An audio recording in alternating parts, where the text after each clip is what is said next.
As Nancy Pelosi departed the U.S. to begin her tour of Asia, the Chinese government reiterated their threat of, quote, countermeasures and consequences should the House Speaker visit Taiwan. Pelosi is in Singapore today and is set to visit Malaysia, South Korea, and Japan, with new reports suggesting she will stop by Taiwan tomorrow.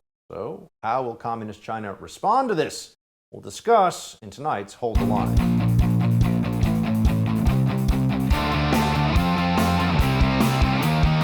Welcome to Hold the Line. I'm Buck Sexton. Will Pelosi go to Taiwan? Big question of the day. She is the Speaker of the House. Now, she's a deeply venal, ignorant, and unethical person, but she is still the Speaker of the House, a representative of the United States government, and therefore, whether or not she goes to Taiwan reflects on U.S. foreign policy and therefore on the people of our country. Now, we've been put in quite a situation here because if Pelosi does go, well, China could take extreme measures. Chinese Foreign Ministry representative warned today that if Pelosi enters Taiwan, quote, Beijing's military will not sit idly by if Pelosi enters Taiwan.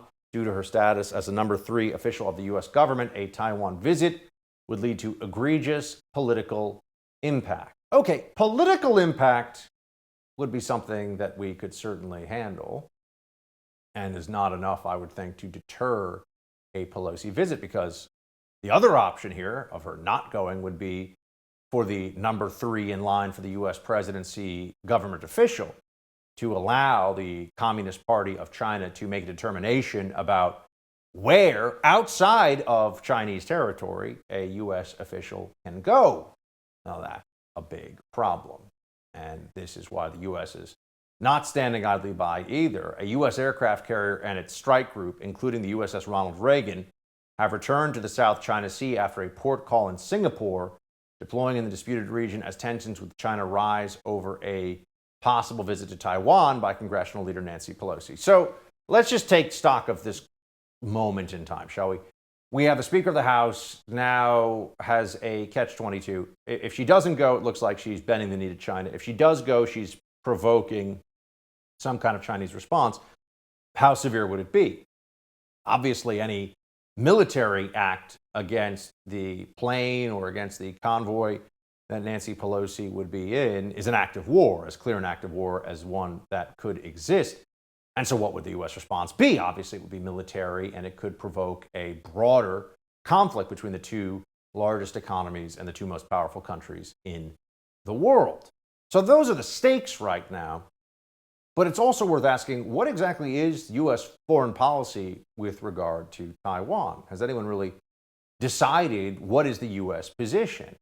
Because today, for example, the Pentagon spokesman John Kirby said, you can hear it yourself right here, the U.S. does not support an independent Taiwan. Watch. The Speaker can speak for herself, and whatever she wants to say on this trip is really her prerogative. That's why it was so important for me in my opening comments, Kelly, to make clear what this administration's policy is with respect to the One China principle, One China policy, as well as not wanting to see cross-strait tensions resolved by any other than peaceful means, and the fact that we don't support Taiwan independence. It was important for me to lay that down right at the outset. That's our policy. That's this administration's approach. I can't speak for what Speaker Pelosi may do or. Does it sound like he has a clear policy to articulate there for everybody? A lot of kind of mumbling and going back and forth. Well, you know, we support a One China policy, but we don't support Taiwan independence. Well, hold on a second. Taiwan's independent right now. Taiwan has a democratically elected government. We do a lot of business with Taiwan. They're incredibly important when it comes to semiconductors for the global market, including for the U.S. We sell them a lot of arms and munitions so they can defend themselves against China. The only reason they have to buy the kind of weaponry they do. So it is a de facto independent state, but we tell the Chinese we agree with their One China policy, according to Kirby there, and we don't support an independent Taiwan, even though right now it is independent. But what exactly is going on here? And now we also should be forced to just stare down this notion of strategic ambiguity. Strategic ambiguity is bullcrap, friends, okay? This is nonsense. This goes along with the Obama administration's leading from behind or strategic patience with regard to happenings in the Pacific, including with China and North Korea. Those are fancy ways of saying we don't really know what we're going to do, and we're probably not going to do anything, and we're not even sure what we want. Now, in foreign policy, those are all very bad places to be. You got to know what you want. You got to know what your ultimate goal is, how you hope to get there, what costs you're willing to bear along the way. That's how it's supposed to work. But yet we have a situation right now where if you believe some of those who are the most concerned about this, we could be risking an act of war and even full-scale war itself with China over this visit to Taiwan. Now, that may seem a bit extreme, but some people certainly think that's possible. The Chinese government is saying it's possible. So what does that mean for us? Would the U.S. military intervene in a Chinese attempt to take Taiwan? I mean, that's really what is behind all of this, right? Is the U.S. going to back Taiwan up when China decides that they're going to seize the island? Because they have been saying for decades that that's what they will do. And they seem to be moving in that direction. Does the United States government plan to defend Taiwan militarily? They won't answer the question. Think about that. I mean, there are so many places around the world where the answer would be, well, we hope that this country A doesn't involve country B, but we're not about to go to war if they do. Strategic ambiguity is, well, maybe we will, maybe we won't. We'll see how we feel at the time. That's quite a policy. The basis of foreign policy is, or the baseline understanding is, who are your friends, who are your enemies? Do they know the difference? And does it matter that there's a difference? Do we really know what we're doing right now with regard to China and Taiwan? Is U.S. policy clear? I'd bring you back to that Kirby statement. We don't want an independent Taiwan. We want a one China. We support the one China policy. So then Pelosi shouldn't go because China says we shouldn't do that? The White House apparently, by the way, is working behind the scenes to convince Pelosi not to visit. Behind the scenes, the Biden administration officials have been working to spell out these from CNN, the potential risks of a visit and meetings with Pelosi and her team. Pentagon officials briefed the speaker last week about Taiwan and the heightened tensions in the region. White House officials were also present for the briefing. The president let slip last week that the U.S. military was opposed to Pelosi visiting Taiwan now, but the White House has refused to expand on his comments. Look, ultimately, this comes down to what are we willing to do in the defense of that island? Because if we're not willing to defend it, it won't be able to defend itself from a Chinese invasion. And what would we be willing to do if we did decide to defend it? Does that mean full-scale war? Does it mean some kind of attempt at a limited military incursion against an invasion force? I don't think there's going to be an act of war from China over a Pelosi visit that may or may not happen, but it does raise the specter of a future U.S. confrontation with China over Taiwan. And we should, as a country, as a people, understand that now and know what the stakes are and what we would do. Strategic ambiguity is nonsense. People who say, oh, we have this policy of strategic ambiguity, that's essentially, we have not publicly decided what we would do. And the truth is because we don't know what we would do. And all the foreign policy experts that are going to say, oh, but we know and we would. It depends on the administration, depends on the time, depends on how we feel, right? Time for a much more honest conversation about Taiwan, China, and the United States. We'll have more on Pelosi's possible trip to Taiwan with Senior Research Fellow at the Heritage Foundation, Dean Cheng, coming up. First, I'm going to talk to the owners of timeshares, especially those who are upset about their yearly dues having nearly doubled. In most cases, your timeshares will be passed from your generation to the next with fees included. It's crazy that the annual fees never stop, even after you quit using your property. Well, I do have a solution for you. Get some peace of mind from my friends at Lone Star Transfer. This family-owned business has an A+ rating with the Better Business Bureau and has over 16,000 satisfied customers. Lone Star has over 15 years of experience in the timeshare disposal business and a 99% success rate. Say goodbye to those fees. With customer service like Lone Star's, they treat you as if you're a member of their family. They will personally make your experience a pleasant one.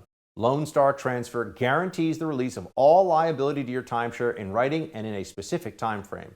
Give Lone Star Transfer a call for a free, no-obligation consultation. 844-284-4739. That's 844-284-4739 or online at lonestartransfer.com. We'll be right back.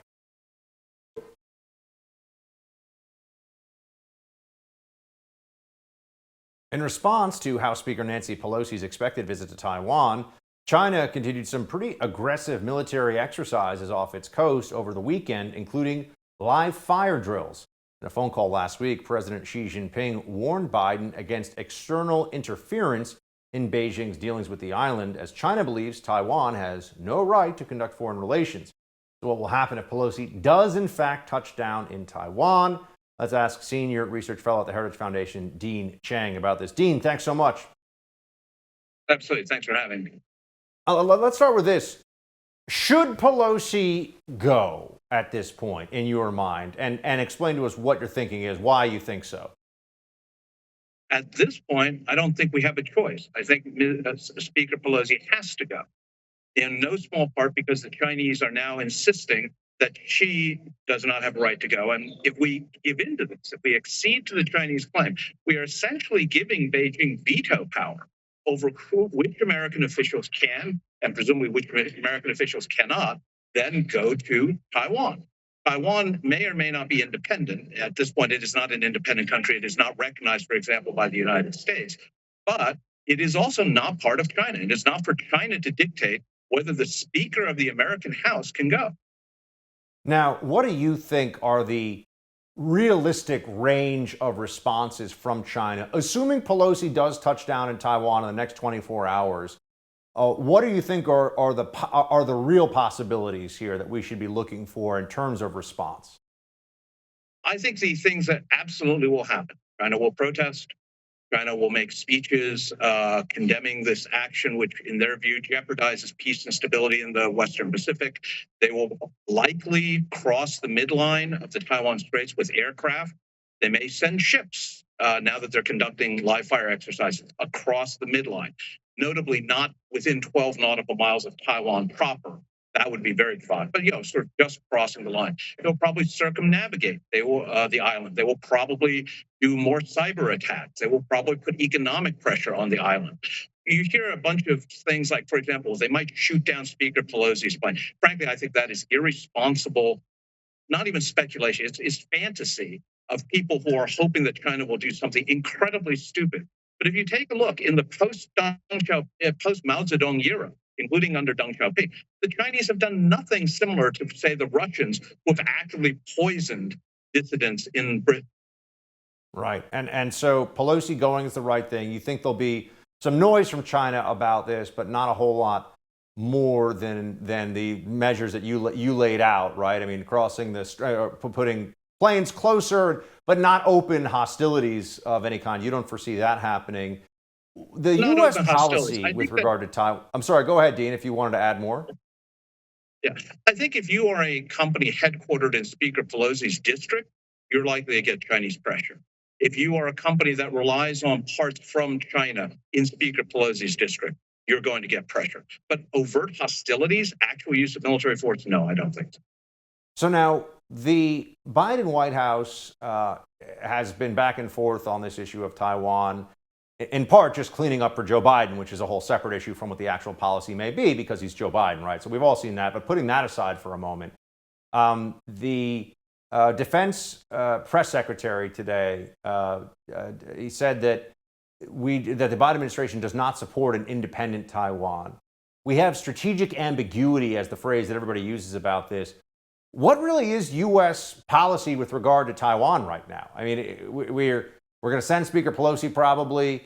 It operates as an independent country, but it's not technically an independent country. Would we defend it? Would we not defend it? It feels like that people act like there are clear answers to all this, but there really aren't clear answers. So the situation with Taiwan is the following. The United States does not want either side to unilaterally change the situation in the Taiwan Straits. That means we don't want China invading Taiwan, but we also don't want Taiwan declaring independence. And in the past, when Taiwanese leaders have gone down that path, they have taken very irresponsible measures. A former leader of Taiwan went so far as to say, America has to defend us. They have no choice. So if we declare independence and China attacks, America will have to come to our rescue. That would be like Poland saying, if we invade Russia, we're a member of NATO, so NATO has to come and save us. Right. That's clearly not the case. That's clearly not something anyone signed up for. So that's why we have strategic ambiguity. We are saying to Taiwan, look, don't declare independence. Don't throw that in the Chinese face. And we're saying to Beijing, if you launch an invasion, there's a very good chance that you're going to find the Seventh Fleet in your face up close and personal. So that is why we have this policy of strategic ambiguity, because it's a three-way situation, and we are trying to keep the lid on both Taipei and Beijing. So where does that lead us, though? I mean, what is the pathway then? It's status quo until someone decides to change it, right? So is there a future you could see in which China would just decide to go for it, right? I mean, look, Putin did go for it in Ukraine. Around 2027 is when the People's Liberation Army says, we are going to be fully ready. We are going to be fully modernized. We'll be what they term fully mechanized, fully informationized, and fully intelligencized. That is the period when we are at the greatest danger. When the PLA says, whatever you want us to do, we are ready to do. And it's also going to be a time when a whole lot of the US military is going to be underfunded. When modernization programs are only going to be starting, when a whole lot of systems are going to be obsolete. We are retiring ships faster than we are building them. And in 2027, we're going to probably have a smaller Navy than we do now. So that is going to be the period of truly greatest danger. At the moment, we're still on a pretty good situation in terms of our military. And the PLA, if you ask them, will say, we are not fully modernized yet. Are they really committed, though? I mean, yeah. is the Chinese Communist Party committed to taking Taiwan by force when they think they are capable of doing it? At this point in time, I would say yes. They would prefer to take it peacefully, but I think that Xi Jinping really does believe that he and the CCP have a destiny that by 2049, the 100th anniversary of the founding of the People's Republic of China, it will be a full People's Republic of China. Hong Kong, Taiwan, all of these regions will be part of China. I think that is truly their game plan. Dean, appreciate the expertise. Thanks for being with us. Thanks for having me. As the nation waits to learn whether or not Donald Trump will seek another term in the Oval Office, one of his top advisors is explaining just how Trump can take back the White House in 2024. When we come back, former Director of Trade and Manufacturing Policy Peter Navarro joins us to give his insight into a potential Trump run. First, let's talk about my friends at My Patriot Supply. You might not realize this, but punishing food shortages are likely coming. In Europe, farmers are protesting high fertilizer and fuel costs. They're going to cut production, and American farmers will likely do the same. When farmers cut production, you get food shortages. And if you don't personally have emergency backup food to get through those shortages, you could even be forced to stand in line at the store and government food lines to feed your family. You want to avoid that? You need to go with preparewithbuck.com. You'll find a special offer where you'll save $150 on a 3-month supply of emergency food from My Patriot Supply. Each kit has enough food for 3 solid months per person, providing over 2,000 calories a day to keep your energy up. These kits last up to 25 years in storage. Get to preparewithbuck.com right now and save $150 on each 3-month kit you require. These kits ship free as well. So get ready today. Go to preparewithbuck.com. That's preparewithbuck.com. Peter Navarro up next. Stay with us.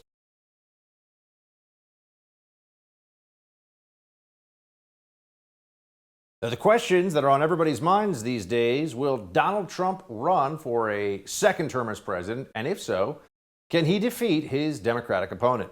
One of the former president's top advisors, Peter Navarro, thinks he has the answers. In his forthcoming book entitled Taking Back Trump's America, Why We Lost the White House and How We'll Win It Back, Peter examines what went wrong in Trump's first term and how he can ultimately take back the White House in 2024. Joining me now to discuss, former Director of Trade and Manufacturing Policy for President Trump, Peter Navarro. Peter, good to see you.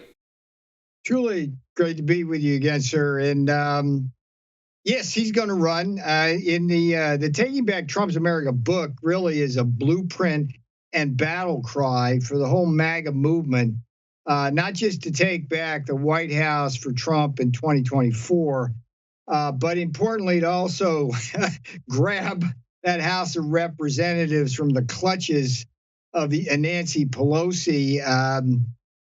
back in 2018, one of the mistakes we made that I document in the Taking Back Trump's America book was to focus too narrowly on the Senate races in the midterm elections. We could have held on to the House of Representatives in 2018, but there was a couple of people inside the White House who screwed that up, to be honest. And the hell we would pay for that single mistake would be massive, because once you put the House in charge of Pelosi and Schiff and little Jamie Raskin, they unleashed several discredited impeachment trials and all manner of weaponized investigations for partisan ends, which the president obviously didn't get successfully impeached. But I think but the drip, drip, drip of the water torture from those bastards, and I call them that with all due affection, took its toll. So we've got to get the House back in 2022. I'm really focused on that now. Do it with Trump Republicans, not just Republicans. And then there's no question in my mind that the boss runs. He hasn't told me that. But he'd win if he run, and he knows what to do, and this nation needs him, because God knows the Democrats are doing every single thing wrong. Peter, I know in the book you lay out what you think would be a dream Trump cabinet for term 2. You've got, for example, former Trump National Security Advisor Robert O'Brien becomes Secretary of State. Ben Carson runs HHS. Lighthizer goes over to Commerce. Kash Patel, friend of mine, friend of the show, becomes DNI. John Ratcliffe becomes CIA Director. Ken Cuccinelli returns as head of Homeland Security. So some very good folks in there. I got to ask, do you think that the former President Trump now recognizes that there were some pretty big mistakes made in the first term in terms of personnel, especially given that there are people that have now made careers who were senior officials trashing the man they went to work for? Yeah, the quick answer is yes. The more textured answer, if you go back to the Reagan years, Buck, there was this thing, personnel is policy. And Reagan wanted to make sure that he got the right people in there so he'd have his Reagan-esque policies. In the Taking Back Trump's America book, I refine that bad personnel is not just bad policy, but bad politics. And if you go back and look at all the mistakes that were made, the president is well aware that there were a lot of people in there that shouldn't have been and did him damage. I mean, look, just all the people he had to fire, whether it was Rex Tillerson at State, Jim Mattis at the Defense Department.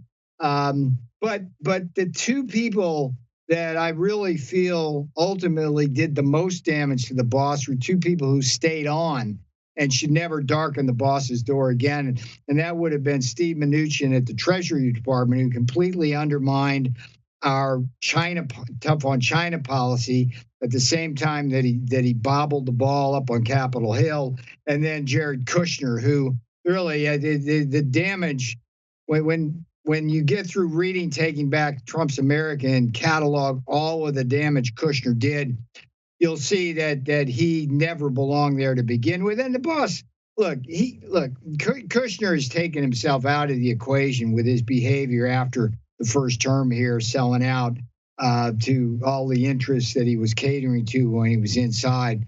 But bad personnel, bad policy, bad politics.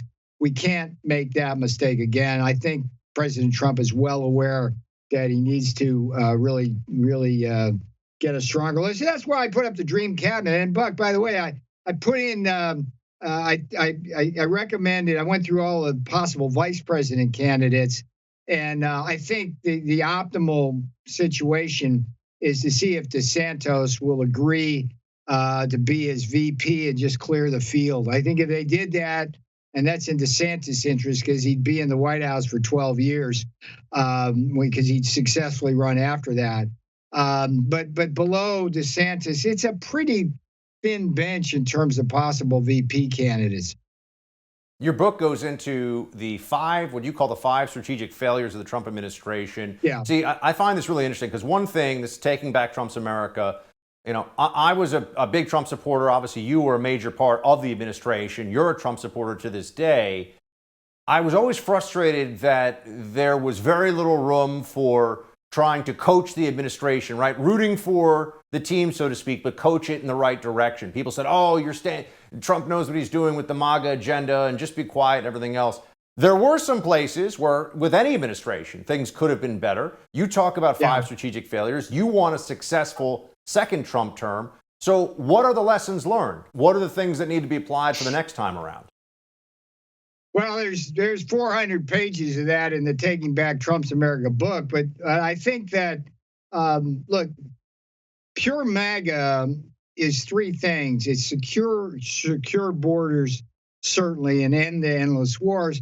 But the really important thing, and really the key politically to the battleground states, is the fair trade. I mean, Republicans are a dime a dozen who support cutting taxes and deregulation. And even one of the things that was the hallmark of Trump's administration, where we got strategic energy dominance and energy import independence. I mean, we didn't have to do that. But what really, the future of this country really depends on onshoring our manufacturing.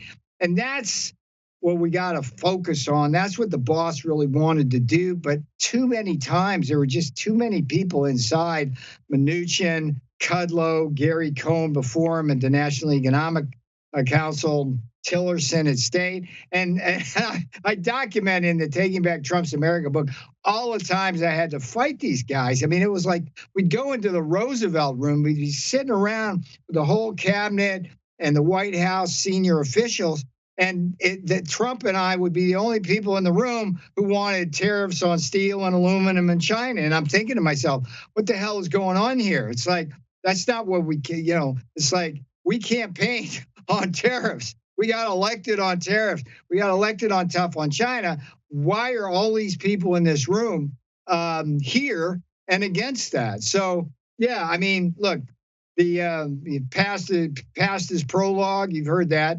It can't be in the second term. It's Taking Back Trump's America is not only about how to win the White House back, but it's how to govern even more effectively. I mean, end of the day, Trump was the most effective president in modern history on the economy and on national security. We had peace, we had prosperity, but we still left a lot of stuff on the table.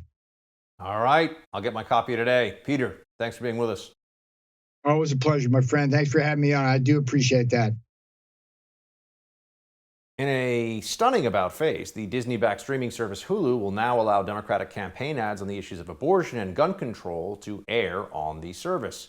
We'll have more on that with columnist for the Washington Examiner, Becket Adams, after the break. But first, I want to talk to you about protecting your online data.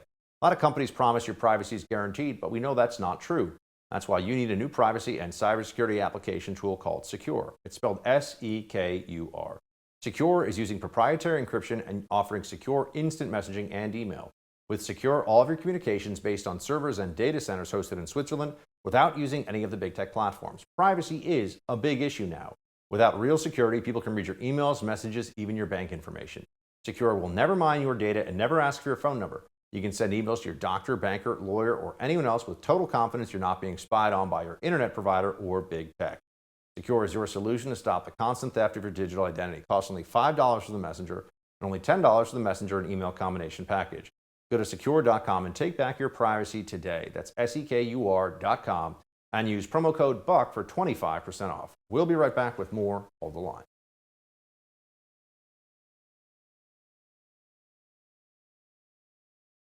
In a stunning about-face, streaming service Hulu will now allow Democratic campaign ads on issues of abortion, gun control, and the January 6th Capitol riot after initially refusing to run them. The reversal comes after a number of Democratic groups accused Hulu of political censorship. In a statement to the Washington Post, the group said, quote, voters have the right to know the facts about MAGA Republicans' agenda on issues like abortion, and Hulu is doing a huge disservice to the American people by blocking voters from learning the truth about the GOP record or denying these issues from even being discussed.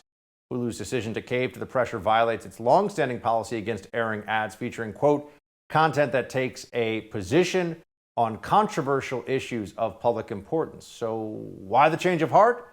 Let's talk to the program director at the National Journalism Center and columnist of the Washington Examiner and buddy from my Blaze days, Mr. Becket Adams. Becket, good to see you. Thanks for having me.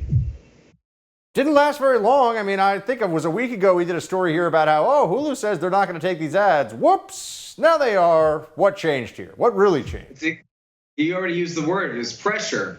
Democrats play their hand really well on this. They went and complained to the right people, being the press, whether it was leaking letters to, sort of the left-wing blogs like Jezebel, and then going directly with original, juicy, exclusive statements to the Washington Post. And they pushed, and then to their benefit, the press handled this like it was something unprecedented and shocking. When, as you already mentioned, Hulu has a long-standing policy against these sort of ads. But all you need to do is get a little bit of pressure from the right places in media. Next thing you know, you got yourself a PR crisis, and the easiest way out is to just cave. I got to ask you this because, I'm a former Hulu subscriber, and I bailed after I just felt like every time I clicked on any new offering from Hulu, I was getting a lecture on either trans issues or race relations or something else. I'm like, wait, I thought this was like a quiz show, or I thought I was watching a cooking show, and all of a sudden it didn't matter what it was. And it just made it about wokeness, and a lot of the content was just garbage too. So I just want to know, do you think that does Hulu even care what its subscribers want when it comes to this decision, or is this just the peer group pressure that the C-suite folks decided, well, we don't want to be treated poorly, as you said, in Jezebel or the Daily Beast or any of these left-wing rags? Well, right. The easiest way out of this is to just do it. What's interesting that should be noted is on other Disney-affiliated networks, including there was an ABC News affiliate in Philadelphia and ESPN, they ran some of these ads. So Democrats were getting what they wanted. They just wanted a carve-out for themselves, a special exemption from Hulu, and they got it just by complaining to the Washington Post and the press. This is important, working hand in hand to talk about how this was tantamount to political censorship, despite the fact that even as the Washington Post notes, this is a long-standing policy. They just wanted a carve-out, and now they got it. Speaking of censorship, I'm sure you saw that on the issue of recession, there have been efforts to shut down the Wikipedia page from new edits on the word recession. Elon Musk even tweeted out about this over the weekend. This all feels very Soviet. It all feels like we're now at the point in our politics where the power centers will decide that words don't mean what they mean, and the media, which are supposed to be, Beckett, the guardians of free speech, which is laughable when you say that out loud, they go along with this. They're like, yeah, let's just redefine recession. Yeah, this is the issue you get into where people start poking fun at you and saying slippery slope. But this is where it starts. And not to be cliche or trite, but George Orwell wrote about this in the Politics in the English Language. If you want to win, you got to capture the language. And we're seeing this in real time, watching the White House and its allies in the press in real time redefining the term recession. For literally decades, we've all agreed on one term, and now people are saying, actually, it's not 2 consecutive quarters of negative GDP. That never mattered. Paul Krugman said verbatim, ignore the 2-quarter rule. And he never said or answered the question, why? Why should we suddenly do this? Because words now are fluid. Words mean what we need them to be. We see Merriam-Webster on the fly during, the confirmation hearings of Amy Coney Barrett was on the fly redefining certain terms like sexual orientation. It's a scary place to get to. And again, I don't want to sound like the slippery slope. I'm paranoid, but this is how it starts. When you start playing with the words and you start redefining them on the fly for political purposes, that's when the word hyperinflation doesn't mean anything anymore. And the next thing you know, the word war doesn't mean anything anymore. Just also in the media realm, I wanted to ask for your take on this. There's some reporting that, whether it's the New York Times or CNN, there's a recognition that Republican lawmakers won't even go on they won't sit for interviews with certain journalists who are at places like the New York Times. They won't go on CNN. By the way, I think that Republicans who do go on CNN are generally just opening themselves up to ambush. I think it's a stupid move a lot of the time, or has been, certainly in the Trump era and its aftermath, a stupid move for Republicans to go on CNN because they're not getting a fair shake, not even close to it. Now the head of CNN, Chris Licht, is reportedly meeting with Republican members of Congress to tell them, and he went down to Capitol Hill for this, to tell them, we really would appreciate if you would come on our air. I promise from the very top, you're not going to just have tomatoes thrown at you. Because that is what, I used to work at CNN, I know this, that is what they were doing there for years. Right. There's a difference between going into the lion's den and then cutting out your heart and offering it up on a platter. I think it's great if Republicans want to meet and do interviews with tough journalists who ask tough questions, but there's a difference between doing that and then having John Hayward or having Candy Crowley moderate your debates. I think it's a long time for the GOP to actually take a line on some of this stuff and say, this isn't worth our time. This is a setup. Why would I go on Jon Stewart to have you, edit what I'm saying? Not to say Jon Stewart's a media guy, but increasingly there's a little difference between what media guys do and what Jon Stewart does. And why would you do that? So I think it's a natural reaction to being given a raw deal. And it's funny now to hear the press kind of say this sort of concern trolling that, if you don't talk to us, it might hurt your electoral chances. It's like a friend of mine made a really good analogy. And it's like it's like what's her name from Charlie Brown? Lucy Van Pelt. Sorry. A little like that. Lucy Van Pelt complaining that if Charlie Brown doesn't kick the football, he is now endangering the game of football. I mean, at some point, you kind of wise up to the tricks, and I think it's a natural progression at this point. Becky, thanks for being with us. Good to see you. Thanks for having me. President Biden is back in isolation after testing positive once again for COVID-19. We'll have that story for you in Quick Hits. First, let's talk about a potential opportunity. A lot of you are worried about the reported food shortages and power outages that could be headed our way. You're not alone. If we look at the skyrocketing cost of energy and food prices going through the roof, we're certainly headed in the wrong direction. Many are choosing to go off-grid in response. When you think of going off-grid, you might think of living in the mountains somewhere far, far from civilization. But there's actually a safe option for going totally off-grid in Panama, Central America, and a modern home starts at only $100,000. These homes are fully set up on a self-sustaining farm with all of your needs met right on property. Panama offers a stable government, cost-effective, high-quality medical care, and a fantastic climate. There are only 24 homes being offered to the community, so reach out to them quickly at offgridpanama.com or call them at 904-236-4737.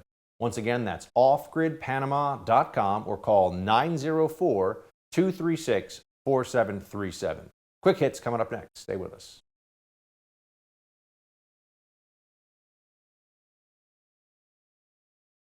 President Biden tests positive for COVID once again, and Dr. Fauci is wondering why you won't just adhere to the public health measures. We have those stories on tonight's Quick Hits. Let's get right into it, shall we? Okay, so Biden has received 2 initial shots of the vaccine. I don't know if it was Pfizer or Moderna, probably Pfizer, I would guess, but whatever. And so he got 2 shots because 1 wasn't enough. Okay, fine, it's a 2-dose vaccine, they said. Then he got a booster because the vaccine wears off pretty quickly even after the 2nd dose. Then he got another booster. Then he got COVID. Then he took Paxlovid. Then he got COVID again, or at least tested positive for COVID a second time from the same infection. Here you go. Biden tests positive for coronavirus again in what is called a rebound case. Now, worth noting for a moment that Dr. Anthony Fauci, the vile tyrant of the COVID pandemic, also had a rebound Paxlovid situation where he tested positive for COVID after initially testing positive then negative while taking Paxlovid, a Pfizer pill that is an antiviral drug that has shown some good efficacy. But there is this notion of the rebound case that you get when you take Paxlovid. So it's an interesting situation, isn't it? But more interesting than that even is why would anyone be fired from their job for not getting this vaccine? Think of all the mandates that were set up. Oh, you can't come into the restaurant. You can't come into this place unless we see your vaccine passport. That was appalling stupidity. It was madness all along. The people that pushed that should be ashamed of themselves. But they're not. They're not. In fact, they're still going, which is what's truly amazing. Fauci, who is the most destructive public health bureaucrat in history and really, I think, arguably the worst person in America today in terms of overall damage to his fellow human beings. It's really hard to come up with somebody who is more destructive and more dishonest and has this level of influence still in public discourse that Dr. Anthony Fauci does. Here he is, for example, complaining that Americans are not adhering to what he calls common sense health measures. Watch. Unfortunately, given the fatigue that we have in this country, from 2.5 years of this, everyone is tired of it. So it's very difficult, superimposed upon an anti-vax type feeling among some, superimposed upon the political divisiveness we have in this country, which, and the social media misinformation and disinformation. it's very difficult to get people to adhere to common sense public health measures. I mean, he still thinks that if only you would mask up more, the virus would stop. It's tough to know if he's just a lunatic or a liar or both, but there's something clearly wrong with that. I mean, there's obviously a problem with Fauci. There's a disconnect here that he cannot observe what is so obvious all around us. Libs of TikTok is a great social media account because it shows you a lot of libs saying things, and it exposes millions of people to what leftists actually believe. Some leftists, but it is increasingly clear that they're not fringe beliefs. They're, in fact, growing beliefs on the left. And here is a lib TikToker who says she doesn't want anyone who voted for Trump ringing up her groceries, fixing her car, or providing her any other services. Watch. I don't know if I'm being a bit extreme with this, but prior to 2016, I go in the supermarket and there's a person next to me. The clerk who checked me out. Go to the doctor's office, talk to the receptionist, the doctor, go to the dentist, get my car fixed. I had no issue. Now, 2022, I'm looking at the receptionist at the doctor's office and wondering if she's a Trump supporter. I'm wondering if my mechanic voted for Trump. I don't want you fixing my motherfucking car, right? At the supermarket, the cashier who's ringing me through. Did you vote for Trump? Because I don't want you ringing my up. My dentist, don't be drilling me if you voted for Trump. Is anybody else like me? Unfortunately, a lot of psycho libs are just like her. It's become part of the culture now. They can't separate their politics from anything in their lives. It's appalling, but what the Democrat Party's done to people. That's it for tonight's Hold the Line. The No Spin News with Bill O'Reilly is next. Shields high.